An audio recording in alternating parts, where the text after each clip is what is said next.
show some of it. Good afternoon, everyone. Jeremy Save here, Carlisle Country Club president. Glad to be here on another beautiful day in Carlisle, Pennsylvania. Joined today by the new club pro, Steve Schwartz. Steve, thank you for joining us today. So can we hold on just a second here?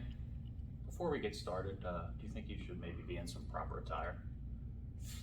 Good point. I'll be right All back. right, All okay. right. Hold on Ready a to second. get started? Hold on. Can you at least tuck in before we get started here? Again, I should have known better.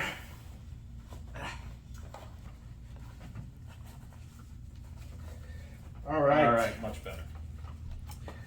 Thank you for the reminder. I really appreciate that. You know, I think it brings up a great point here today, Stephen. One of the reasons we wanted to kind of check in with the membership today, actually, aside from the great Carlisle Country Club gear, I think, you know, that you have up in the shop, I think it's a good time to give some reminders. We've got a lot of new members out there, which we're excited to have here at Carlisle.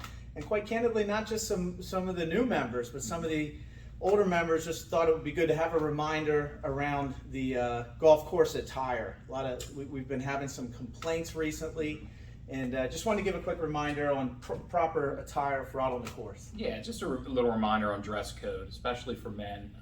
We need shirts tucked in, no cargo shorts, collared shirt, hats on forward. I see a lot of especially younger kids, and I'm not picking on them, wearing their hats backwards, things like that. I see guys on TV doing it, but yeah, we'd like you to wear your hat forward. And this goes along with the range as well. Range attire is the same as if you're going out in the course. If you're coming over to practice, you need to be in a collared shirt, golf shorts or pants.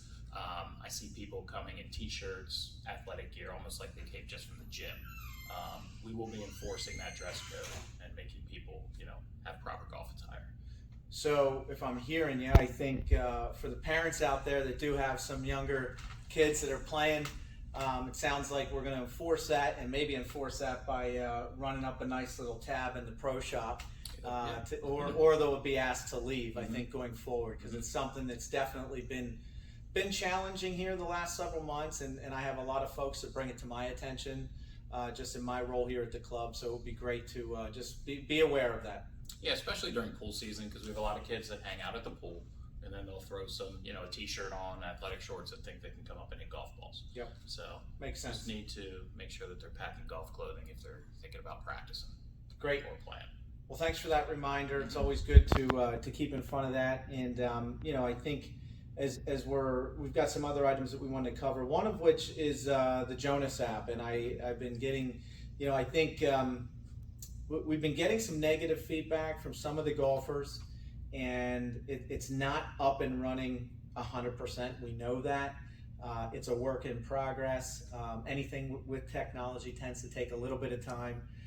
Know that we hear you loud and clear. In fact, I think you and Tim have a update meeting this Friday, if I'm not mistaken, with Yes. the Jonas team. Can you share a little bit about that? Yeah, so we've heard the complaints, and we do have a call with Jonas tech support on Friday, and we're going to work with them to try to get it so that members are able to easily book tee times, able to change their tee times, able to cancel their tee times without having to call into the shop. Yeah. I It's think a little bit of a hassle for them to always have to call into the shop. So we're Might be after hours. Yeah, it could be after hours. I know I've experienced that myself, and I think the biggest one is the changes. It used, we at first we couldn't get on with Jonas. We finally get the app up and running, and then it was trouble making a change, an add or a delete to the tee time. Like you said, after hours, making any type of adjustment. Yeah, so we're going to be bringing that to their attention so that you guys will be able to edit your own tee times. Great, excellent. Let's talk about the pro shop a little bit. I see you got a lot of gear up there. I've personally, my wife continues to see the bill come in every month, so I know you're making a couple bucks there. But it seems like you're doing great things up there. Tell us about anything new coming down the line.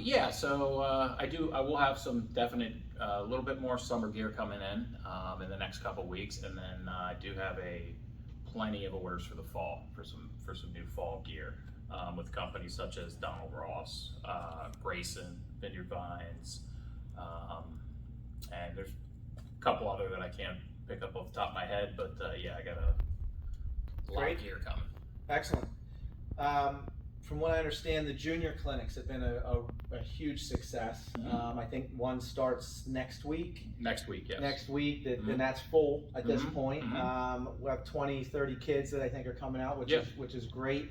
Are you running any more of those junior clinics this summer? Yes, we will be doing another junior clinic. I want to say it's the third week of August. So it's going to be the same format. We're going to do Tuesday, Wednesday, Thursday, 10 a.m. to noon.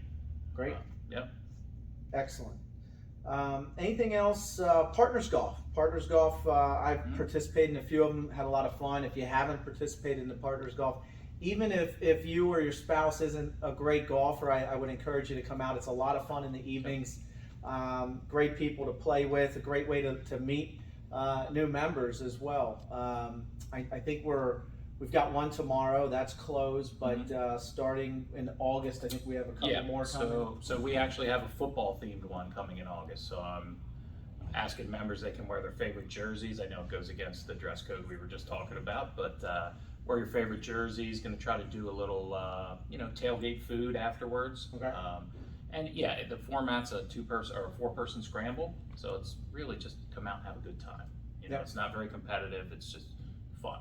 So if I heard you correct, you can wear a jersey as long as it's not the Dallas Cowboys, right? Is that? Or the Baltimore Ravens. Okay, that's fair. All right. Any other jerseys are permitted. Excellent.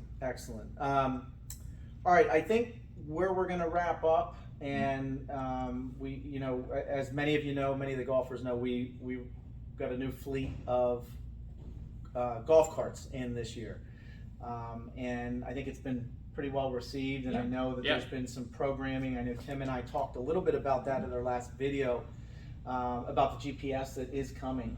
Do you have a go live date for the GPS at this point? So yes, I'm actually looking to start the go live this Saturday. Okay.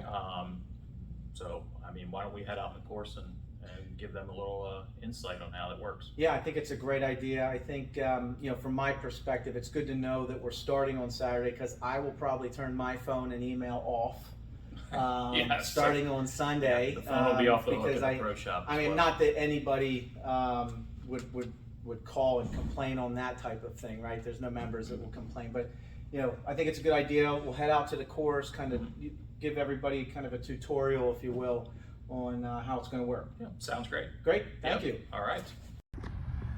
All right, so we're driving down towards number 1 green right now, and as we start to approach the green, we're about 50 yards out, and you're going to hear what happens when we go past the geofencing. There it is. That's your warning.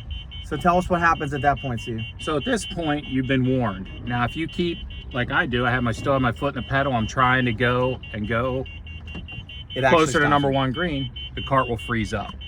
Now the only way to get out of this is by putting the cart in reverse. You're not going to be able to keep it in forward and turn around. Okay. You're going to need to back straight up,